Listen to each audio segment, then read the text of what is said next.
Good evening America.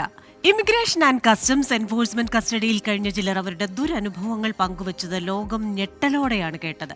പ്രത്യേകിച്ച് ഒരു കാരണവുമില്ലാതെ സാധാരണ പരിശോധനയ്ക്കെന്ന് പറഞ്ഞ് വിളിച്ചു വരുത്തിയവരെ ചങ്ങലക്കിട്ട് വലിച്ചിഴച്ചാണ് കുടുസായ തടവു മുറികളിലേക്ക് എത്തിച്ചതെന്ന് അവർ പറയുന്നു. കൊടും കുറ്റവാളികളെന്ന പോലെയായിരുന്നു അവരോടുള്ള സമീപനം. 30-40 പേർ തിങ്ങി നിറഞ്ഞ മുറിയിൽ കഴിഞ്ഞ ദിനങ്ങൾ ഭീതിയോടെയാണ് അവർ ഓർത്തെടുക്കുന്നത്. തുറന്ന ശൗചാലയങ്ങളായിരുന്നു മറ്റൊന്ന്. കൂടെയുള്ളവർക്ക് മുന്നിൽ സ്വകാര്യമായി ചെയ്യേണ്ട കാര്യങ്ങൾ ചെയ്യേണ്ടി വന്നു. അപമാനത്തിന്റെ പടുകുഴിയിൽ വീണ അവരുടെ മാനസിക വ്യാപാരം പിന്നീട് ഭീതിയുടേതായെന്നും അവർ പറയുന്നു. പൗരത്വം നേടിയവരിൽ നിന്ന് പലതിന്റെയും പേരിൽ അത് തിരിച്ചെടുക്കുമ്പോൾ ഇവരുടെ വാക്കുകളും ചർച്ചയാവുകയാണ്. കുടിയേറ്റക്കാരെ പൊന്നുപോലെ ചേർത്ത് പിടിച്ച എലീസ് ഐലൻഡിലെത്തിയ രോഗികളായവരോട് പോലും കരുതൽ കാട്ടിയ ആ അമേരിക്ക തന്നെയോ ഇതെന്ന് ആരും സംശയിച്ചു പോകുന്ന ഒരവസ്ഥയുണ്ടോ? പൗരത്വം ലഭിക്കാനായി വ്യാജരേഖകൾ ചമയ്ക്കുകയോ വിവരങ്ങൾ മറച്ചുവെക്കുകയോ രാജ്യദ്രോഹ കുറ്റം ചെയ്യുകയോ മറ്റു രാജ്യങ്ങളുടെ സൈന്യത്തിൽ സേവനമനുഷ്ഠിക്കുകയോ ചെയ്തെങ്കിൽ ശിക്ഷ വേണം. എന്നാൽ മാസാമാസം 200 പേരെയൊക്കെ ഈ മട്ടിൽ കണ്ടുപിടിക്കേണ്ടി വരുന്നതൊക്കെ ഒരു ടാർഗറ്റായി മാറുമോ എന്നും സംശയിക്കുന്നവരുണ്ട്. പൗരത്വം തിരിച്ചെടുക്കൽ ഡെമോക്ലീസിന്റെ വാൾ പോലെ ചിലർക്കെങ്കിലും തോന്നുമോ? American dialogue powered by Trinity Group ചർച്ച ചെയ്യുന്നത് ഈ വിഷയമാണ്. പൗരത്വം പോകുമോ?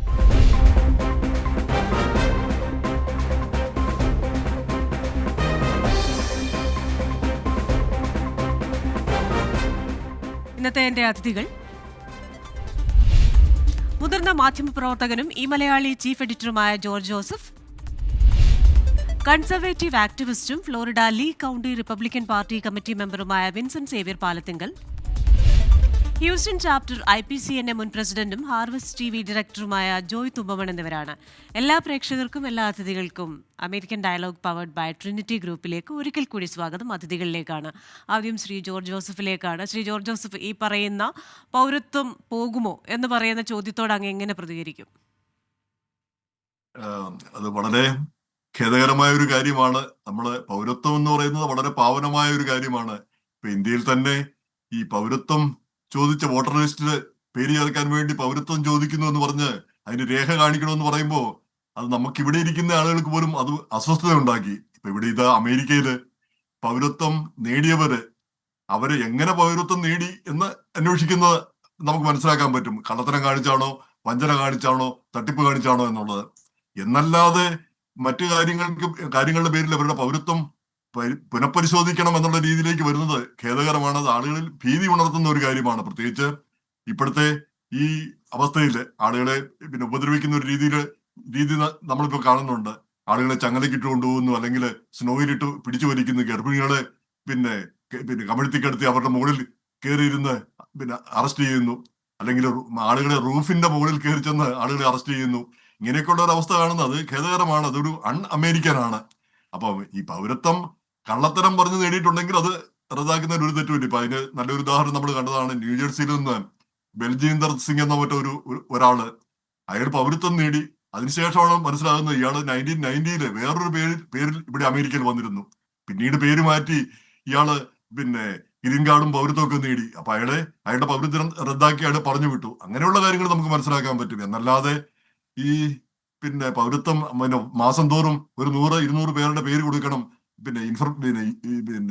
USCIS എന്നിട്ട് ജസ്റ്റിസ് ഡിപ്പാർട്ട്മെന്റ് അത് അന്വേഷിക്കണം എന്ന് പറയുമ്പം അത് ആളുകളുടെ ഒരു പേടി ഉണ്ടാക്കുന്ന ഒരു കാര്യമാണ്. അത് ഒരു അമേരിക്കനായിട്ടുള്ള കാര്യമാണെന്നാണ് എനിക്ക് തോന്നുന്നത്. ഈ 2017 മുതൽ ആകെ 120 പേരുടെ പൗരത്വം റദ്ദാക്കാൻ വേണ്ടിയിട്ടാണ് ഈ കോടതികളിൽ പോയിട്ടുള്ളത്. അതിൽ തന്നെ മുഴുവൻ പേരുടെ ഒന്നും പൗരത്വം റദ്ദാക്കുകയും ഉണ്ടായിട്ടില്ല. അപ്പൊ ആ സാഹചര്യത്തിലാണ് മാസം തോറും ഒരു 10-200 അല്ലെ 100-200 പേരുടെ പേര് വേണമെന്ന് പറയുന്നത്. അപ്പൊ അവരെ പുനഃപരിശോധിക്കുക, അപ്പൊ അവരെ ഒരു സംശയത്തിന് മുൾമുനയിൽ നിർത്തുക എന്നുള്ള ഒരു സ്ഥിതി വരുന്നു. അപ്പൊ ഇതിന്റെ എല്ലാം പിന്നിൽ പ്രവർത്തിക്കുന്ന ഒരു ഘടകമുണ്ട്. അതാണ് നമ്മളെ ആശങ്കപ്പെടുത്തുന്നത്. അതായത് ഒരു റേസിസത്തിന്റെ ഒരു ഘടകം നമ്മൾ കാണുന്നുണ്ട് ഇതിന്റെ പിന്നില്. സ്വതന്ത്രമായി ചിന്തിക്കുന്ന ആരും. അപ്പൊ അതാണ് അതിനെ ആശങ്കപ്പെടുത്തുന്ന ഏറ്റവും പ്രധാനപ്പെട്ട കാര്യം. ഇത് എങ്ങനെ ബാധിക്കാൻ പോകുന്നു എന്നുള്ളത് നമ്മൾ കാണേണ്ടിയിരിക്കുന്ന കാര്യമാണ്. കാരണം ഇതെല്ലാം കോടതിയിൽ ചെല്ലണം. കോടതിയിൽ ചെന്ന് അവര് തെളിയിക്കണം. ഇവര് ഇന്ന കുറ്റങ്ങൾ ചെയ്തിട്ടുണ്ടെങ്കിൽ, അല്ലെങ്കിൽ ഇന്ന കള്ളത്തരം ചെയ്തിട്ടാണ് ഇവര് പൗരത്വം നേടിയത്, അല്ലെങ്കിൽ രാജ്യത്തിന് വിരുദ്ധമായ കാര്യങ്ങൾ, വലിയ കുറ്റവാളികളായിരുന്നു, അല്ലെ ഗാങ് മെമ്പർ ആയിരുന്നു, സാമ്പത്തിക കുറ്റങ്ങൾ വലിയ തോതിൽ ചെയ്തിരിക്കുന്നു, ഇങ്ങനെയൊക്കെ തെളിയിക്കേണ്ടി വരും. അത് സർക്കാർ തെളിയിക്കേണ്ടി വരും. അപ്പം അത് നിസ്സാരമായ ഒരു കാര്യമല്ല എന്നുള്ളതാണ് ഏക ആശ്വാസം. അതെ, Christina. Thank you. Shri Vincent Xavier Palathinkal ഇപ്പോൾ ശ്രീ ജോർജ് ജോസഫ് പറഞ്ഞതിൽ എന്നെ ആകർഷിച്ച ഒരു വാക്ക് അൺ അമേരിക്കൻ എന്ന് പറയുന്ന ആ ഒരു വാക്കാണ്. എൻ്റെ അമേരിക്ക ഇങ്ങനെയല്ല, എൻ്റെ അമേരിക്കയ്ക്ക് ഇങ്ങനെ ആകാനാവില്ല എന്ന് പറയുന്ന ഒരുപാട് പേര് ഇന്ന് പലരുമുണ്ട്. ഇപ്പോൾ അമേരിക്ക സന്ദർശിച്ചവരാണെങ്കിലും അമേരിക്കയെക്കുറിച്ച് വായിച്ചിട്ടുള്ളവരാണെങ്കിലും മുൻ അമേരിക്കൻ പ്രസിഡന്റുമാർ പറഞ്ഞിട്ടുള്ളതാണെങ്കിലും ഇപ്പോൾ നമ്മൾ ജോർജ് ഡബ്ല്യു ബുഷിൻ്റെയൊക്കെ കാര്യം എടുക്കുമ്പോൾ ഒരു ആൾ പോലും ഈ രാജ്യത്ത് അപ്രസക്തനല്ല എന്ന് പറഞ്ഞ് പ്രസിഡന്റ് പദവിയിലേക്ക് വന്ന ഒരു വ്യക്തിയാണ്. അതുപോലെ തന്നെ പല കാലഘട്ടങ്ങളിലും പല അമേരിക്കൻ പ്രസിഡന്റുമാരും ഇതൊക്കെ പറഞ്ഞിട്ടുണ്ട്. പക്ഷേ ഇത്തരത്തിലൊരു നയം മാറ്റം ഇത് ഏത് സാഹചര്യത്തിലാണ്? ഇതിന്റെ ഒരു ഹിസ്റ്ററി എന്താണ്? എന്തിനെ അടിസ്ഥാനമാക്കിയാണ് ഇങ്ങനെ ഒരു നീക്കം? ഈ നയം മാറ്റം എന്ന് പറയുമ്പോൾ ക്രിസ്റ്റീന നേരത്തെ ഇതിനുമ്പും പറയുന്നത് ഞാൻ കേട്ടിട്ടുണ്ട്, എല്ലിസ് ഐലൻഡിലെ കാര്യം. ഞാൻ ഈയിടെ എല്ലിസ് ഐലൻഡ് വിസിറ്റ് ചെയ്തിരുന്നു. ഈ എല്ലിസ് ഐലൻഡിൽ പണ്ട് വന്നിറങ്ങിയ ആൾക്കാരിൽ ഈ പറഞ്ഞ അതേ റീസൺസും ഉണ്ട്. Fraud, concealing material facts, serious crimes, membership in prohibited organisations. ഈ ക്രൈംസ് കൊണ്ട് ക്രൈംസും കയ്യിലുണ്ടായിട്ട് എല്ലിസ് ഐലൻഡിൽ വന്നിറങ്ങിയ ആൾക്കാരെ ക്വസ്റ്റ്യനിങ്ങിൽ ഇൻവെസ്റ്റിഗേറ്റ് ചെയ്ത് ജയിലിടാൻ ഡിറ്റൻഷൻ സെന്റർ ഉണ്ട് എല്ലിസ് ഐലൻഡിൽ. ഞാൻ ഈയിടെ വിസിറ്റ് ചെയ്തിരുന്നു. അപ്പം നമ്മളിത് ഹിസ്റ്റോറിക്കലി ഇവിടെ ഇത് ഉണ്ടായിട്ടില്ല, ഇത് ആദ്യമായിട്ട് ഇപ്പോൾ ഉണ്ടാവുന്നതാണ്. ഇത് അൺഅമേരിക്കൻ ആണെന്ന് പറയുന്നതിനകത്ത് ഒരു കാര്യമില്ല. ട്രംപ് പുതിയതായിട്ട് ഒരു ലോയും ഇവിടെ പാസ്സാക്കുന്നില്ല. ഉള്ള ലോ അനുസരിച്ച് അത് അബ്യൂസ് ചെയ്യപ്പെട്ട ലോ. ഇപ്പം ജോർജ് ജോസഫ് തന്നെ പറഞ്ഞു, അബ്യൂസ് ചെയ്യപ്പെട്ട സർദാർജിയുടെ കാര്യം പറഞ്ഞു. അത് വളരെ സീരിയസ് ആയിട്ടുള്ള അബ്യൂസ് നടന്നിട്ടുണ്ട് കഴിഞ്ഞ ഒരു 10-20 കൊല്ലമായിട്ട്. ബിക്കോസ് ഓഫ് ദാറ്റ് ഫ്രണ്ട്ലിനെസ് ക്രിസ്റ്റ്യാനിക്ക് എല്ലാം ഫീൽ ചെയ്ത, ഇതാണോ ഞാൻ കണ്ട അമേരിക്ക എന്നൊക്കെ പറഞ്ഞ ആ അത്രയും ഫ്രണ്ട്ലി ആയിട്ട് ഫീൽ ചെയ്ത അമേരിക്കയിൽ ഒത്തിരി അബ്യൂസ് സംഭവിച്ചിട്ടുണ്ട്. ഒത്തിരി ആൾക്കാർ വളരെ ഫ്രോഡുലന്റ് ആയിട്ടുള്ള രീതിയിൽ, ഇപ്പോൾ ഫോർ എക്സാമ്പിൾ എനിക്കറിയാവുന്ന പല ആൾക്കാരും നാട്ടിൽ പഠിക്കുമ്പം ഭയങ്കര സഖാക്കളായിരുന്ന SFI പ്രവർത്തകരായിരുന്ന സുസി ആക്ടിവിസ്റ്റുകളായിരുന്ന ആൾക്കാർ അമേരിക്കയിൽ പൗരന്മാരാണിപ്പം. അമേരിക്കയിൽ വളരെ കൃത്യമായിട്ട് ചോദിക്കുന്നുണ്ട് കമ്മ്യൂണിസ്റ്റ് പാർട്ടിയിൽ മെമ്പർ ആയിരുന്നു എന്ന്. അപ്പോൾ അമേരിക്കൻ സിസ്റ്റം എന്ന് പറയുന്നത്, നമ്മളെല്ലാവരും ട്രൂത്ത് പറഞ്ഞാൽ ഈ കൈപൊക്കി I'm saying truth but nothing but the truth എന്ന് പറഞ്ഞാൽ അതിനൊരു വിലയുള്ള സ്ഥലമാണ്. നമുക്ക് ഇഷ്ടമുള്ള പോലെയൊക്കെ ഫോം ഫില്ല് ചെയ്യുന്നൊരു സ്ഥലമല്ല. അപ്പം നമ്മളൊരു കമ്മ്യൂണിസ്റ്റ് പാർട്ടി പ്രവർത്തകനായിരുന്നുവെങ്കിൽ അത് നമ്മൾ റെക്കോർഡ് ചെയ്യാൻ ബാധ്യസ്ഥനാണ്. നമ്മൾ അവിടെ നിന്ന് വിസയ്ക്ക് അപ്ലൈ ചെയ്യുമ്പോൾ കമ്മ്യൂണിസ്റ്റ് പാർട്ടിയായിട്ട് യാതൊരു ബന്ധവുമില്ല എന്ന് പറഞ്ഞ് ഇവിടെ വരികയും അത് കഴിഞ്ഞ് ഇവിടെ ഈ കമ്മ്യൂണിസ്റ്റ് പ്രവർത്തനം അതിൻ്റെ അല്ലെങ്കിൽ ഡെമോക്രാറ്റ് പാർട്ടീനെ സോഷ്യലിസ്റ്റ് ഡെമോക്രാറ്റ് ഡയറക്ഷനിലേക്ക് കൊണ്ടുപോവുകയും ചെയ്യുന്ന ആക്ടിവിസം നടത്തുന്ന പല മലയാളികളെ എനിക്കറിയാം. നാട്ടിലെ കറ തീർന്ന കമ്മ്യൂണിസ്റ്റ് പ്രവർത്തകർ. അത് അമേരിക്കൻ അത് ശരിയാണോ തെറ്റാണോ, കമ്മ്യൂണിസം ശരിയാണോ തെറ്റാണോ എന്നുള്ള അല്ല ക്വസ്റ്റ്യൻ. പക്ഷെ നമ്മൾ പറഞ്ഞിട്ടുള്ളത് കമ്മ്യൂണിസ്റ്റ് ആണെങ്കിൽ അത് പറയണം, അതിനനുസരിച്ചുള്ള രേഖകൾ അവർ ഇന്റർവ്യൂ ചെയ്യും, എന്നാലേ അവർ എൻട്രി കൊടുക്കുള്ളൂ എന്നുള്ളതാണ്. പക്ഷെ ഇവർ ചെയ്തിട്ടുള്ളത് എന്താണ്? കംപ്ലീറ്റ് ആയിട്ട് അത് കൺസീൽ ചെയ്യുകയാണ് ചെയ്തിട്ടുള്ളത്. അപ്പോൾ അമേരിക്ക എന്ന് പറഞ്ഞാൽ വളരെ സ്ട്രെയിറ്റ് ഫോർവേഡ് ആയിട്ടുള്ള ഒരു സിസ്റ്റം ആണെങ്കിൽ അത് സ്ട്രെയിറ്റ് ഫോർവേഡായിട്ട് ആൻസർ ചെയ്യുന്ന ഒരാൾക്കാർക്ക് അത് സ്ട്രെയിറ്റ് ഫോർവേഡായിട്ട് കൊണ്ടുപോകാൻ പറ്റുള്ളൂ. ഇന്റർനാഷണലി ഇമിഗ്രൻസ് വരുമ്പോൾ പലരും വളരെ നുണകളും സൂത്രങ്ങളും എല്ലാം ഉള്ള സൊസൈറ്റികളിൽ നിന്ന് വരുമ്പോൾ അവർ ആ സെയിം സംഭവം ഇവിടെ പ്രാവർത്തികമാക്കാൻ ശ്രമിക്കുമ്പോൾ ഈ സൊസൈറ്റി കറപ്റ്റഡ് ആവുകയാണ്. ആർക്കും എന്തും പറയാം, എങ്ങനെയും എവറിഥിങ് സബ് കുച്ച് ചലത്താ ഹൈ. ഞാൻ ഈയിടെ ഒരു ആർട്ടിക്കിൾ എഴുതിയിരുന്നു ഒരു മാഗസിനിൽ. ആ മെന്റാലിറ്റി ഇവിടെ നടക്കില്ല. ഇവിടെ നമ്മളൊരു കൈ പൊക്കിയത് സത്യവാങ്മൂലം എന്ന് പറഞ്ഞു കഴിഞ്ഞാൽ അത് ശരിയായിരിക്കണം, അത് സത്യമായിരിക്കണം. അതിനെപ്പറ്റി അത് കഴിഞ്ഞ് പിടിച്ചു കഴിഞ്ഞാൽ പ്രത്യാഘാതങ്ങൾ ഗുരുതരമായിരിക്കും. അതേ ഇപ്പോൾ ഇവിടെ നടക്കാൻ പോകുന്നുള്ളൂ. ട്രംപ് പുതിയ നിയമങ്ങളൊന്നും പാസ്സാക്കുന്നില്ല. ട്രംപ് പറയുന്നത് ആൾക്കാർ സത്യസന്ധമല്ലാണ്ട് ഫ്രോഡ് കൂടി, concealing material facts, serious crimes, membership in prohibited organisations, ഇങ്ങനത്തെ കാര്യങ്ങളുള്ള ആൾക്കാർ, ഇങ്ങനത്തെ ചരിത്രമുള്ള ആൾക്കാർ അത് മറച്ചു വെച്ച് സിറ്റിസൺഷിപ്പ് മേടിച്ചിട്ടുണ്ടെങ്കിൽ അത് we are going to challenge, we are going to take it up and then it has to go to court. അല്ലാതെ ഇത് ട്രംപിന് നേരെ ആൾക്കാരെ പാക്ക് ചെയ്ത് വിടാനൊന്നും പറ്റില്ല, പൗരന്മാരെ. It has to be in the court. ഇത് വളരെ കൃത്യമായിട്ട് പറയുന്നൊരു കാര്യമാണ്, നമ്മുടെ നിയമങ്ങളിലുള്ളൊരു കാര്യമാണ്. പൗരത്വം ഡീനാച്ചുറലൈസ് ചെയ്യണമെങ്കിൽ it has to have court hearing and the judge has to rule it. Yes, whatever the government says is correct. This person's citizenship has to be revoked. അല്ലാതെ ഈ നമ്മൾ പറയുന്നത് പോലെ ഇപ്പം 200 പേരെ ടാർഗറ്റ് വെച്ചു എന്നും പറഞ്ഞ് നാളെ തുടങ്ങി 200 പേരെ പിടിച്ച് അപ്പം തന്നെ പ്ലെയിനിൽ കയറ്റി തിരിച്ചുവിടാനൊന്നും അല്ല പോകുന്നത്. So bottom line is there is lot of corruption, lot of bad things that has happened when America started aggressive immigration from countries like India where people were telling lies to the government without really having any remorse. So those activities, it cannot be continued in America. This country cannot survive such untruthful behaviour. Because അങ്ങനെ എല്ലാവരെയും പിടിക്കുന്ന രീതിയിലുള്ള ഒരു system അല്ല നമ്മൾ ഉണ്ടാക്കി വെച്ചിട്ടുള്ളത്. ഈ രാജ്യം ഉണ്ടാക്കി വെച്ചിട്ടുള്ളത് ഒരുമാതിരി സ്ട്രേറ്റ് ഫോർവേഡ് ആയിട്ടുള്ള രീതിയിൽ പോകുന്ന ഒരു സിസ്റ്റമാണ്. ആൾക്കാർ നുണ പറഞ്ഞാൽ അവരെ പിടിക്കാനായിട്ട് വലിയ പഴുതുകളില്ല, ഇവിടെ പെട്ടെന്ന് പിടിക്കാൻ പറ്റില്ല. നമ്മുടെ നാട്ടിലാവുകൊണ്ടാണ് ഓരോ സാധനത്തിനും ഒത്തിരി വലിയ ആപ്ലിക്കേഷൻ ഫോംസും ഭയങ്കര കർക്കശമായ പരിശോധനയെല്ലാം ഉള്ളത്. ഇവിടെ എല്ലാ കാര്യങ്ങളും ചെയ്യാൻ വളരെ എളുപ്പമാണ്. ഒരു കമ്പനി തുടങ്ങാൻ, ഒരു കമ്പനി പൂട്ടാൻ നമ്മൾ എഴുതി കൊടുക്കുന്നതെല്ലാം അവർ വിശ്വസിക്കുന്നു. ആ ഒരു സിസ്റ്റത്തിൽ വിശ്വസനീയമല്ലാത്ത ആൾക്കാർ വരികയും അവരുടെ നമ്പർ ഒത്തിരി കൂടുകയും അവരെ അവിശ്വസനീയമായിട്ടുള്ള അവർ ചെയ്തിട്ടുള്ള കാര്യങ്ങൾ മറച്ചു വെച്ച് സിറ്റിസൺഷിപ്പ് മേടിക്കുകയും ചെയ്യുമ്പോൾ അതിന് ഡീല് ചെയ്യാൻ ആരെങ്കിലും തയ്യാറായേ പറ്റൂ. ഇതൊരു യാഥാർത്ഥ്യമാണ്. അതിനെ നേരിടാൻ ഞാൻ പറയുന്നത്, ഞാൻ ഒന്ന് ഇടപെടുകയാണ്. ആ പറയുന്നത് ഞാൻ സമ്മതിക്കുന്നു. ഈ പറയുന്നത് പോലെ തന്നെ വ്യാജരേഖ ചമച്ചവര്, അല്ലെങ്കിൽ വിവരങ്ങൾ മറച്ചു വെച്ചിട്ടുള്ളവര്, അല്ലെങ്കിൽ രാജ്യദ്രോഹ കുറ്റം ചെയ്തിട്ടുള്ളവര്, അല്ലെങ്കിൽ ഈ പറയുന്നത് പോലെ എന്താ പറയുന്നത് മറ്റു രാജ്യങ്ങളുടെ സൈന്യത്തിന് വേണ്ടിയിട്ട് സേവനം ചെയ്തിട്ടുള്ള, ഇങ്ങനെയൊക്കെ എന്തെങ്കിലും തെളിയിക്കപ്പെട്ടാൽ അല്ലെങ്കിൽ അത്തരത്തിലുള്ള കൃത്യമായ വിവരങ്ങളുടെ അടിസ്ഥാനത്തിൽ അവരെ എടുക്കാം. പക്ഷേ ഞാൻ ഈ കാണുന്ന വീഡിയോകളിലൊക്കെ പറയുന്ന ആൾക്കാർ അവരിതൊന്നും ചെയ്തിട്ടില്ല. അവർ പറയുന്നത് 70% ആൾക്കാർ പ്രത്യേകിച്ച് ഇതൊന്നുമില്ലാതെയാണ് ഈ ഡിറ്റൻഷൻ സെന്ററുകളിലേക്ക് പോകുന്നത്. എന്നിട്ട് ആ ഡിറ്റൻഷൻ സെന്ററുകളിലുള്ള കഠിനമായ കാര്യങ്ങൾ അവർ പറയുന്നു. അപ്പൊ ഞാൻ പറയുന്നത് അതിനുശേഷം ഇവര് പുറത്തു വന്നു. ക്രിസ്റ്റീന പറയുന്നത് ഡീനാച്ചുറലൈസേഷൻ ചെയ്യുന്ന ആൾക്കാരെ പറ്റിയല്ല അല്ല. പക്ഷേ ഞാൻ പറഞ്ഞത് വിസയിൽ ഫ്രോഡ് ഉള്ള ഇമിഗ്രൻസിന്റെ വിസയിൽ തെറ്റ് കാണിച്ച് വന്നിട്ടുള്ളവര്, ഈവൻ സ്റ്റുഡന്റ് വിസ ആയാലും അല്ലാത്ത വിസ ആയാലും H1 വിസ ആയാലും അങ്ങനത്തെ ആൾക്കാരെ കുറിച്ചാണ് ഞാനിപ്പോൾ സംസാരിക്കുന്നത്. ഡീനാച്ചുറലൈസേഷനെ കുറിച്ചാണ്. അതായത് സിറ്റിസൺഷിപ്പ് കിട്ടിയിട്ടുള്ള ആൾക്കാരിൽ നിന്നും എത്ര മലയാളിയുടെ സിറ്റിസൺഷിപ്പ് എടുത്ത് മാറ്റിയിട്ടുണ്ട്. നമ്മൾ ചുമ്മാ എക്സാജറേറ്റ് ചെയ്യരുത് കാര്യങ്ങൾ. അതായത് ഏത് ഡിറ്റൻഷൻ സെന്ററിലാണ് ഒരു സിറ്റിസൺഷിപ്പ് കിട്ടിയ മലയാളി പോയി പീഡനം അനുഭവിച്ചിട്ടുള്ളത്? Can you tell? None, zero. Citizenship കിട്ടിയ ഒരു മലയാളീനെ ഒരു സ്ഥലത്തും ആരും ഇവിടെ പിടിച്ചുകൊണ്ട് പോയിട്ടില്ല.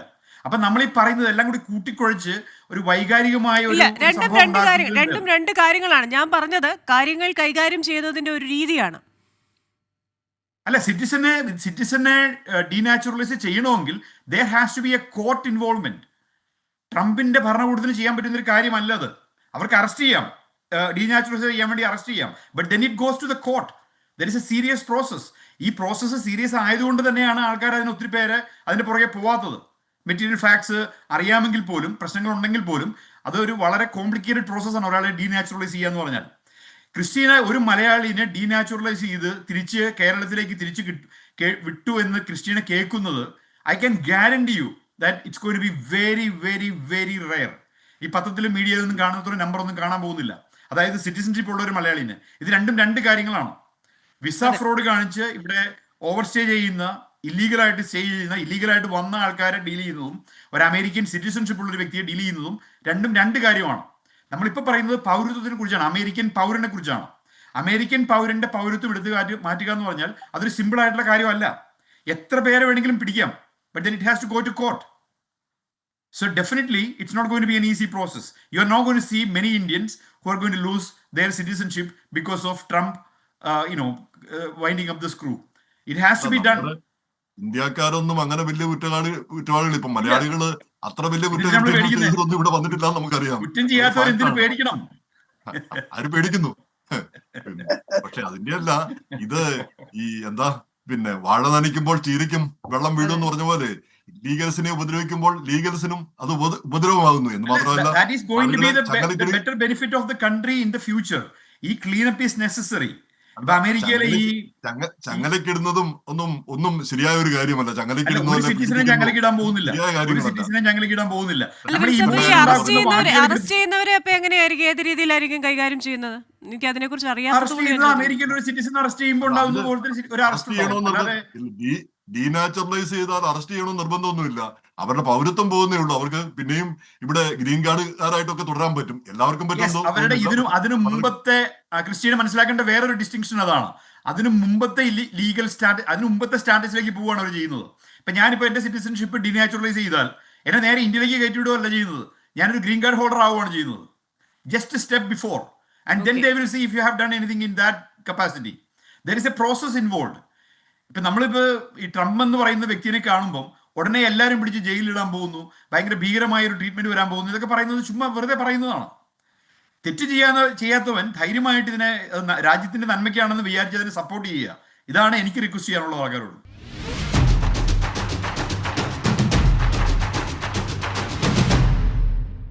ശ്രീ ജോയ് തുമ്പമൺ, ഇപ്പോൾ അമേരിക്കയുടെ തെക്കൻ അതിർത്തികളിലൂടെ സതേൺ ബോർഡറിൽ കൂടെ ഒരുപാട് പേര് ഇല്ലീഗലായി വരുന്നു എന്നുള്ള ഒരു ആരോപണം വർഷങ്ങളായുണ്ട്. ആ മട്ടിൽ ഒരുപാട് പേരെ പിടിക്കുന്നുണ്ട്. ഏത് വിധേനയും അമേരിക്കയിലേക്ക് കടക്കുക എന്ന രീതിയിൽ പല ആൾക്കാരും അങ്ങോട്ടേക്ക് വരുന്നു എന്ന വാർത്തകളും വരുന്നുണ്ട്. അപ്പോൾ ഈ ഒരു സാഹചര്യത്തിൽ ഇങ്ങനെ ഒരു നിയമം അല്ലെങ്കിൽ ഒരു പ്രഖ്യാപനം വരുമ്പോൾ അത് നിയമപരമായ രീതിയിൽ അമേരിക്കയിൽ എത്തുന്നവർക്കും പേടി സ്വപ്നമാകുന്നു എന്ന സൂചനകളും വരുന്നുണ്ടല്ലോ. അപ്പോൾ അങ്ങനെ എല്ലാവരും പേടിക്കേണ്ടതുണ്ടോ? ആര് പേടിക്കണം, ആര് പേടിക്കണ്ട?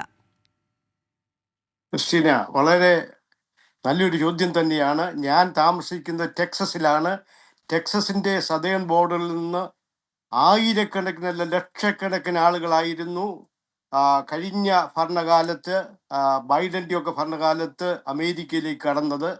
അതിനുശേഷമാണ് ഇത്ര വ്യാപകമായ ഒരു വലിയ ഇമിഗ്രേഷൻ ലോയും അതുപോലതായ കാര്യങ്ങളും ഒക്കെ ട്രംപ് കൊണ്ടുവന്നതെന്ന് നമുക്ക് മനസ്സിലാക്കുവാൻ കഴിയും. എന്നാൽ ഇവിടെ ജോർജ് ജോസഫ് സാറും അതുപോലെ വിൽസണും ഒക്കെ പറഞ്ഞതുപോലെ നമുക്ക് മനസ്സിലാക്കേണ്ട ഒരു കാര്യം എന്ന് പറയുന്നത്, അമേരിക്ക ഒരു ഇമ്മിഗ്രൻറ്റിൻ്റെ ഒരു രാജ്യമാണ്. നമ്മൾ അമേരിക്കയുടെ ചരിത്രം നോക്കുകയാണെങ്കിൽ യൂറോപ്പിൽ നിന്ന് ആദ്യകാലങ്ങളിലൊക്കെ ആയിരക്കണക്കിന് പതിനായിരക്കണക്കിന് ആളുകളാണ് അമേരിക്കയിലേക്ക് കുടിയേറി പാർത്തത്. നമ്മുടെ ഇന്ത്യക്കാര് വളരെ അഭിമാനത്തോടുകൂടെ അമേരിക്കയെ നോക്കിക്കാണേണ്ടിയിരിക്കുന്നു. ഇന്ത്യക്കാരെ കുറിച്ച് പല പല മാസികകളും അതുപോലെ ന്യൂസ് വീക്ക് തുടങ്ങിയതായ വലിയ പ്രസിദ്ധമായ പ്രസിദ്ധീകരണങ്ങളും ഒക്കെ രേഖപ്പെടുത്തിയിരിക്കുന്നത് സൂപ്പർ മൈനോറിറ്റി എന്നാണ്. പെർ ക്യാപിറ്റ ഇൻകത്തിൽ ഏറ്റവും ഉന്നതതലത്തിൽ നിൽക്കുന്ന ആളുകളാണ് ഇന്ത്യക്കാര്. എന്നാൽ ഇന്ത്യക്കാരിൽ എന്തെങ്കിലും കള്ളങ്ങൾ കാണിച്ചിട്ടുണ്ടെങ്കിൽ അവരെ തീർച്ചയായും ശിക്ഷിക്കേണ്ടിയിരിക്കുന്നു. ഞാൻ ന്യൂജേഴ്സിയിൽ താമസിക്കുന്ന സമയത്ത് എൻ്റെ സമീപ പ്രദേശത്തുള്ള കുറേ ഇന്ത്യക്കാർ തൻ്റെ സഹോദരന്മാരെയോ സഹോദരിമാരെയോ കല്യാണം കഴിച്ചിട്ട് യാചേന അവരുടെ ലാസ്റ്റ് നെയിം ഒരേ പേര് തന്നെ ആയതുകൊണ്ട് ഒത്തിരി ഇന്ത്യക്കാരെ കൊണ്ടുവന്ന അനേകരും എൻ്റെ സുഹൃത്തുക്കളായിരുന്നു. ഇല്ലീഗലായിട്ട് എന്ത് ചെയ്താലും അവരെ കണ്ടുപിടിച്ച് ശിക്ഷിക്കേണ്ടത് വളരെ ആവശ്യമാണ്. സഹജീവികളോട് സഹാനുഭൂതി കാണിക്കുന്ന ഒരു രാജ്യമാണ് ഇന്ത്യ. ക്രിസ്റ്റീന, അമേരിക്ക ഇന്ത്യക്കാരെ വളരെ ബഹുമാനത്തോടു കൂടിയാണ് കാണുന്നത്. നമ്മൾ അമേരിക്കൻ ഹോസ്പിറ്റലൊക്കെ പോവുകയാണെങ്കിൽ നമുക്ക് കാണുവാൻ കഴിയുന്ന ഇന്ത്യൻ നേഴ്സുമാര്, ഇന്ത്യൻ ഡോക്ടേഴ്സുമാര്, അവരുടെ മുമ്പിൽ കൈകുപ്പി നിൽക്കുന്ന അമേരിക്കൻ പൗരന്മാരും വെള്ളക്കാരെയുമാണ് നമുക്ക് കാണുവാൻ കഴിയുന്നത്. അതുകൊണ്ട് ഒരിക്കലും ഇന്ത്യക്കാർക്ക് ഈ നിയമങ്ങൾ ഒരിക്കലും ഒരു ഒരു ഒരു ഒരു തെറ്റായ ഭീതി ഉളവാക്കേണ്ടതില്ല. തെറ്റ് ചെയ്തവർ ഏതായാലും ശിക്ഷിക്കപ്പെടണം. നാം കേട്ടതുപോലെ ഫെഡറൽ ഗവൺമെന്റിന് ഒരാളെ ചങ്ങലയിട്ട് വലിച്ചിഴച്ച് ഇന്ത്യയിലേക്കോ മറ്റുള്ള രാജ്യങ്ങളിലേക്കോ അയക്കുവാൻ കഴിയുകയില്ല. അതിനൊരു പ്രോസസ്സുണ്ട്. ജുഡീഷ്യൽ സിസ്റ്റത്തിലൂടെ കടന്നുപോയതിനു ശേഷം മാത്രമാണ് അത് ചെയ്യേണ്ടിയിരിക്കുന്നത്. മാത്രവുമല്ല, അനേക ഇല്ലീഗൽ ഏലിയൻസ് സതേൺ ബോർഡറിലൂടെയൊക്കെ കടന്നു വന്ന് ഇവിടെ നുഴഞ്ഞു കയറി അവരുടെ രാജ്യത്ത് ചെയ്തതായ ഹീനകൃത്യങ്ങളെക്കാൾ വളരെ ഹൃദയഭേദകമായിട്ടുള്ള അനേക കുറ്റങ്ങൾ അവർ ചെയ്യുകയാണ്. നിഷ്കരണം ജനങ്ങളെ വധിക്കുകയും നിഷ്കരണം സ്ത്രീകളെ റേപ്പ് ചെയ്യുകയും ഒക്കെ ചെയ്യുന്ന ഈ കുറ്റവാളികളെ ആദ്യമായി ഈ അമേരിക്കയിൽ നിന്ന് പുറത്തു വിടുന്നുണ്ട്. ഇവരെയാണ് ചങ്ങലയിട്ട് സ്നോയിൽ കൂടിയൊക്കെ വലിച്ചിരച്ച് വളരെ ഭീകരമായി പീഡിപ്പിക്കുന്നത്. ഈ പീഡനത്തിൻ്റെ കാഴ്ചകളൊക്കെ സോഷ്യൽ മീഡിയയിലും അതുപോലെ ന്യൂസ് മീഡിയയിലും ഒക്കെ കണ്ടുകൊണ്ട് പലരും പേടിക്കുകയാണ്. എന്നാൽ അമേരിക്കക്കാരായ ആളുകൾക്ക്, പ്രത്യേകിച്ച് ഇന്ത്യക്കാർക്ക് പേടിക്കേണ്ടതായ ആവശ്യമില്ല. തെറ്റുകൾ ചെയ്തിട്ടുള്ളവർ പേടിക്കണം. ഒരു പ്രോസസ്സിലൂടെ അവർ കടന്നു പോകണം. അങ്ങനെ അല്ലാതെ ഇന്ത്യക്കാരായ ഞാനൊരു നാച്ചുറലൈസ് അമേരിക്കൻ സിറ്റിസണാണ്. എനിക്ക് വളരെ സന്തോഷമാണ് അമേരിക്കയിൽ ജീവിക്കുന്നത്. ക്രിസ്റ്റീന അമേരിക്കയിൽ സന്ദർശിച്ചിട്ടുണ്ടല്ലോ. ഇവിടുത്തെ കുറിച്ചുള്ള കാര്യങ്ങളൊക്കെ വളരെ മനോഹരമായി അറിയാവുന്ന ആളുകളാണ്. ഇവിടെയുള്ള എൻ്റെ സുഹൃത്തുക്കൾ തന്നെ അനേക വർഷങ്ങളായി അമേരിക്കയിൽ താമസിക്കുന്നവരാണ്. അമേരിക്ക എന്ന് പറയുന്നത് സകല ജാതികളിൽ നിന്നും സകല വംശങ്ങളിൽ നിന്നും അഭയാർത്ഥികളായി മറ്റുമൊക്കെ കൈ നീട്ടി ആളുകളെ ഇവിടെ കൊണ്ടുവന്ന് അവരെ പിടിച്ചുയർത്തിയ ഒരു രാജ്യമാണ്. അതുകൊണ്ട് അമേരിക്കയെക്കുറിച്ച് പേടിക്കേണ്ടതായ ആവശ്യമില്ല. കഴിഞ്ഞ ചില ഭരണകാലങ്ങൾ അനേക ആയിരങ്ങളെ ഇവിടേക്ക് ഇല്ലീഗലായി കൊണ്ടുവന്നു. Drug addicts, drug dealers, criminals തുടങ്ങിയ ആളുകളെ കൊണ്ടുവന്നത് കൊണ്ടുള്ളതായ പ്രത്യാഘാതമാണ് ഇപ്പോൾ നാം കാണുന്നത്. ഇന്ത്യക്കാരായ മലയാളികളായ നമ്മൾ അമേരിക്കയെ കുറിച്ച് അഭിമാനിക്കണം. ഞങ്ങൾക്ക് ഇവിടെ താമസിക്കുന്ന ഞങ്ങൾക്ക് യാതൊരു വിധമായ ഭയവും അമേരിക്കയെക്കുറിച്ച് അഭിമാനം മാത്രമേ ഉള്ളൂ. ശരി, ശ്രീ ജോയ് തുമ്പമൺ. ഈ പറഞ്ഞ കാര്യങ്ങളിലൊന്നും എനിക്ക് യാതൊരു വിയോജിപ്പുമില്ല. കാരണം വളരെ ചുരുങ്ങിയ ഒരു കാലത്തേക്കാണ് വന്നതെങ്കിലും വളരെ നല്ല രീതിയിലുള്ള സ്വീകരണവും ഈ പറയുന്നത് പോലെ എവിടെയും ഇപ്പോൾ ഞങ്ങൾ പോയി റെക്കോർഡ് ചെയ്യുകയോ ഷൂട്ട് ചെയ്യുകയോ ചെയ്യുമ്പോഴൊന്നും ഒരു മനുഷ്യരും അവിടെ വന്ന് ചോദിക്കുക, ഈവൻ പോലീസുകാർ പോലും ഈ പല സമരങ്ങളും നടക്കുന്നിടത്തെ പോലീസുകാർ പോലും നിങ്ങൾ എന്താണ് ഇവിടെ ചെയ്യുന്നതെന്നും ഒന്നും ചോദിച്ചിരുന്നില്ല. അത്രയും നിർഭയമായിട്ട് തന്നെയാണ് അവിടെ നടന്നതും തിരികെ വന്നതും. എല്ലാ സമയത്തും ആ കാലഘട്ടം മുഴുവൻ അമേരിക്ക ഞങ്ങളെ പരിഗണിച്ച വിധം എന്തായാലും ഞങ്ങൾക്കത് സന്തോഷമുള്ള കാര്യമാണ്. അപ്പോൾ ശ്രീ ജോർജ് ജോസഫ്, ഇപ്പോൾ ഈ പറയുന്നത് പോലെ തന്നെ ഉപ്പ് തിന്നവൻ വെള്ളം കുടിക്കും എന്ന് പറയുന്ന ഒരു അവസ്ഥയിലേക്കാണോ ഇപ്പോൾ ഈ പറയുന്ന ഡ്രഗ് അഡിക്ട്സ് അല്ലെങ്കിൽ ക്രിമിനൽസ് അങ്ങനെയുള്ളവർ മാത്രം പേടിച്ചാൽ മതി എന്നൊരു വെർഷനാണല്ലോ ശ്രീ വിൻസെന്റ് സേവ്യറും അതേപോലെ തന്നെ ശ്രീ ജോയ് തുമ്പമണും പറയുന്നത്. ഈ പോർട്ട്ലൻഡിൽ എനിക്ക് തോന്നുന്നു ഒരിക്കലും ഞാൻ പറഞ്ഞിട്ടുണ്ടെന്ന് തോന്നുന്നു, പോർട്ട്ലൻഡിൽ പോകുന്ന സമയത്ത് അതിൻ്റെ ഒരു മേഖല ഒരു സമയത്തിന് ശേഷം വൈകുന്നേരം 6 മണി 7 മണിക്ക് ശേഷം അവിടത്തേക്ക് ഇറങ്ങാൻ പാടില്ല എന്ന് ഞങ്ങൾക്ക് തന്നെ മുന്നറിയിപ്പ് തന്നിരുന്നു. കാരണം അവിടെ ക്രിമിനൽസും ഡ്രഗ് അഡിക്ട്സുമാണ്. രാത്രിയൊക്കെ ഇരുട്ടായി കഴിഞ്ഞു കഴിഞ്ഞാൽ ചീത്ത വിളിക്കുന്ന ശബ്ദവും ആക്രമിക്കാൻ ശ്രമിക്കുന്ന ശബ്ദവും ഒക്കെ നമ്മൾ കേൾക്കാറുണ്ടായിരുന്നു ആ സമയത്ത്. മാത്രവുമല്ല ആ സമയത്ത് ട്രക്കുകളിൽ 100-113 പേരെയൊക്കെ ഇതേ സ്വഭാവമുള്ളവരെ കൊണ്ട് അവിടെ ഇറക്കുന്നു, അവരെ നേരെ കൊണ്ടുപോയി അഭയകേന്ദ്രങ്ങളിലേക്ക് മാറ്റുന്നു എന്ന് ഒക്കെ അവിടെയുള്ളവരന്ന് പറഞ്ഞു കേട്ടിരുന്നു, നമ്മുടെ മലയാളികൾ തന്നെ. അപ്പോൾ ഈ മട്ടിൽ ഉള്ള ഒരു ശുദ്ധീകരണം ആ രീതിയിൽ അതിനെ കണ്ടാൽ പോരെ എന്നൊരു ചോദ്യം ഇപ്പോൾ ഇവർ രണ്ടുപേരും ഉയർത്തുന്നുണ്ടല്ലോ. അത് ശുദ്ധീകരണത്തെ പറ്റി ആർക്കും അഭിപ്രായ വ്യത്യാസമൊന്നുമില്ല. അത് അങ്ങനെ തന്നെ വേണം. അത് അങ്ങനെ ആയിരുന്നല്ലോ എന്നും. ഈ പൗരത്വം കിട്ടുക എന്ന് പറഞ്ഞാൽ എത്രയോ കടമ്പകൾ കഴിഞ്ഞാണ്, എത്രയോ വെറ്റിംഗ് കഴിഞ്ഞിട്ടാണ് അത് കിട്ടുന്നത്. അപ്പൊ അതത്ര നിസ്സാരമായിട്ട് പെട്ടെന്ന് പോയിട്ട് ഒരു പൗരത്വം നേടിയെടുക്കാവുന്ന ഒരു കാര്യമല്ല. ഇപ്പം ഇല്ലീഗലായിട്ട് വരുന്ന ആളുകള് അവര് യാതൊരു ഇൻസ്പെക്ഷനും ഇല്ലാതെ അതിർത്തി കടന്നിങ്ങി വരികയാണ് ചെയ്യുന്നത്. നേരെ മറിച്ച് പൗരത്വം കിട്ടണമെങ്കിൽ അമേരിക്കയിൽ വരണം, ലീഗലായിട്ട് വരണം, അമേരിക്കയിലെ പല കടമ്പകള് ഗ്രീൻ കാർഡ് ഉണ്ടാവണം, ഇവിടെ താമസിച്ചിരിക്കണം, പിന്നെ ടാക്സ് അടച്ച്, അങ്ങനെ ഒരു പ്രോസസ്സാണ്. അത് ഒടുവിലാണ് ഈ സിറ്റിസൺഷിപ്പ് കിട്ടുന്നത്. അപ്പൊ അതത്ര നിസ്സാരമായ കാര്യമല്ല, അത് നിസ്സാരമായിട്ട് എടുത്തു കളയാവുന്നതുമല്ല. പിന്നെ ഒരേ ഒരു കാര്യം, ഇപ്പൊ നമ്മുടെ ബൽജീന്ദർ സിംഗിനെ പോലെയൊക്കെയുള്ള ആളുകള് കള്ളപ്പേരിൽ നേരത്തെ വന്നു, പിന്നീട് പേര് മാറ്റി, പിന്നീട് വന്ന് പിന്നെ മര്യാദക്കാരായി പിന്നെ മാറുന്ന ഒരു അവസ്ഥ, അങ്ങനെയുള്ളവരെയാണ് പിടികൂടേണ്ടത്. എന്നല്ലാതെ ഈ 99.9% ആളുകളെയും ശരിക്കുള്ള വെറ്റിംഗ് കഴിഞ്ഞതിന് ശേഷമാണ് പൗരത്വം കൊടുക്കുന്നത്. അപ്പൊ അവരില് ഒരു അനാവശ്യ ഭീതി ഉണ്ടാക്കേണ്ട കാര്യമില്ല. ഇതിൽ ഈ പിന്നെ വെറ്റിങ്ങിനെ പറ്റിയോ അല്ലെ പിന്നെ അന്വേഷണത്തെ പറ്റിയോ ഒന്നും അല്ല എനിക്ക് അഭിപ്രായ വ്യത്യാസമുള്ളത്. ഇപ്പൊ നമുക്കറിയാം, ഈ പിന്നെ racism, normalise the racism against Indians എന്നൊരു ചിന്താഗതി ഇപ്പൊ അമേരിക്കയിലുണ്ട്. ഇല്ല എന്നൊന്നും നമ്മൾ പറഞ്ഞിട്ടൊന്നും ഒരു കാര്യമില്ല. അമേരിക്കക്കാര് നമ്മൾ വലിയ പുള്ളികളാണെന്നൊക്കെ ഉള്ളത് ശരി തന്നെ, നമ്മളെ ആദരിക്കപ്പെടുന്നുണ്ട് എന്നുള്ളതും ശരി തന്നെ. അതേസമയം തന്നെ അതൊക്കെ തന്നെ നമുക്കെതിരെ റേസിസം വളരുന്നതിന് കാരണവുമായിട്ടുണ്ട്. അപ്പൊ ആ ഒരു റേസിസ്റ്റ് അന്തരീക്ഷം പിന്നെ നിലനിൽക്കുന്നുണ്ട്. അതാണ് നമ്മളെ പേടിപ്പിക്കുന്നത്. ആ റേസിസത്തിന്റെ മറവിൽ ഉണ്ടാവുന്ന കാര്യങ്ങൾ അതുണ്ടാവാൻ പാടില്ല എന്നേ ഉള്ളൂ. മറ്റേ പിന്നെ ലീഗലായിട്ടുള്ള കാര്യങ്ങൾ ഇവിടെ ചെക്ക് ചെയ്യുന്നതിന് ആർക്കാ പേടി?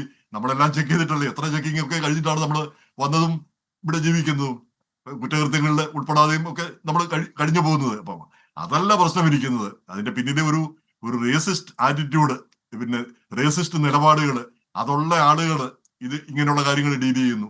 അവിടെയാണ് പ്രശ്നം ഇരിക്കുന്നത്. ഇപ്പം കാഷ് പട്ടേലിനോട് പോലും എന്താ ലോറ ലൂമർ പറഞ്ഞെന്താ, യു ആർ ആൻ ഇന്ത്യൻ, അതാണ് പറഞ്ഞിരിക്കുന്നത്, യു ആർ ആൻ ഇന്ത്യൻ. പിന്നെ കാഷ് പട്ടേൽ ഇന്ത്യൻ ആണോ? അയാൾ ഇവിടെ ജനിച്ചു വളർന്ന ആളാണ്. അപ്പൊ അവിടെ അത്രയും ഉന്നത സ്ഥാനത്തിരിക്കുന്ന ആളുകളെ പോലെ ലോറ ലൂമർ നമുക്കറിയാം എത്ര പവർഫുൾ ആയിട്ടുള്ള ആളാണെന്ന്. അപ്പൊ അതാണ് പിന്നെ നമ്മളെ പേടിപ്പിക്കുന്നത്. പിന്നെ രാമസ്വാമി അങ്ങേരും ഇന്ത്യനായിട്ടാണ് കണക്കാക്കപ്പെടുന്നത്, അമേരിക്കയിൽ ജനിച്ച് അമേരിക്കയിൽ ജീവിച്ച് പിന്നെ വരുന്ന ആളുകൾ. അപ്പൊ ആ ഒരു പിന്നെ അന്തരീക്ഷമാണ് നമ്മളൊക്കെ ഒരു അസ്വസ്ഥത ഉണ്ടാക്കുന്നത്. അത്രയാണ് നമ്മൾ ചിന്തിക്കേണ്ട ഒരു കാര്യം. അല്ലാതെ ഈ വെറ്റ് ചെയ്യുന്നതിനും അന്വേഷിക്കുന്നതിനും ആർക്കാണ് പേടി? അതെ, ശ്രീ വിൻസെന്റ് സേവ്യർ പാലത്തെങ്കിൽ നമുക്ക് പെട്ടെന്ന് കൺക്ലൂഡ് ചെയ്യണം. 1 മിനിറ്റിൽ ഇപ്പൊ ഈ ശ്രീ ജോർജ് ജോസഫ് പറഞ്ഞ കാര്യങ്ങൾക്ക് ഒരു മറുപടി. നമ്മൾ എപ്പോഴും മനസ്സിലാക്കേണ്ട ഒരു കാര്യം ക്രിസ്റ്റീന, നമ്മൾ ഏത് സമൂഹത്തിൽ മൈനോറിറ്റി ആയിട്ട് ആൾക്കാർ വന്നാലും അവരെല്ലാവരും എല്ലാ കാലത്തും ഇങ്ങനെ മുദ്രകുത്തപ്പെട്ടിട്ടുണ്ട്. അമേരിക്കയിൽ ആദ്യം വന്ന നോർത്തേൺ യൂറോപ്പിൽ നിന്ന് വന്ന അമേരിക്കക്കാർ, വെളുത്ത ആൾക്കാർ, ഇറ്റലിയിൽ നിന്നും സ്പെയിനിൽ നിന്നും വന്ന ആൾക്കാർ ഇതുപോലെ തന്നെ റേഷ്യലായിട്ട് കൺസിഡർ ചെയ്തിട്ടുണ്ട്, ലോ ക്ലാസ് ആയിട്ട് കൺസിഡർ ചെയ്തിട്ടുണ്ട്. അപ്പോൾ ഇത് സാധാരണ സംഭവിക്കുന്ന ഒരു പ്രക്രിയ മാത്രമാണ്. അത് നാച്ചുറലി നമ്മൾ കുറേ നാളോട് ജീവിച്ച് 1-2 ജനറേഷൻ കഴിഞ്ഞ് കഴിയുമ്പോൾ ആൾക്കാർക്ക് മനസ്സിലാവും, യെസ് ഇവരെ കൊണ്ട് വലിയ കുഴപ്പമൊന്നുമില്ല, എവറിഥിങ് ഈസ് ഓക്കെ എന്ന് മനസ്സിലാവും. പക്ഷേ ഈ ലീഗൽ ഇല്ലീഗൽ സിറ്റുവേഷൻ ഡിഫറെൻ്റ് ആണ്. ഇപ്പൊ ക്രിസ്റ്റീന് തന്നെ പോർട്ട്ലാൻഡിന്റെ കാര്യം പറഞ്ഞു. Portland was A beautiful city when I came in 1992. ഇന്ന് എന്താണ് പോർട്ട്ലാൻഡിന്റെ സിറ്റുവേഷൻ? ജോർജ് ജോസഫ് പറയും ഇവിടെ എല്ലാം വളരെ സമാധാനമായിട്ടാണ് പോകുന്നത്, എല്ലാം വളരെ നോർമലായിട്ടാണ് പോകുന്നത്. അല്ല, സിറ്റികൾ നശിച്ചുകൊണ്ടിരിക്കുകയാണ്. കടമ്പകളുടെ കാര്യം പറഞ്ഞു. അമേരിക്കൻ കോൺഗ്രസ്മാൻ ഇൽഹാൻ ഓമർ സൊമാലിയയിൽ നിന്നും ചെറുതായിരിക്കുമ്പോൾ വന്ന ഒരു സ്ത്രീ, ഒരു ലേഡി, ഒരു കൊച്ചായിട്ട് വന്നതാണ്.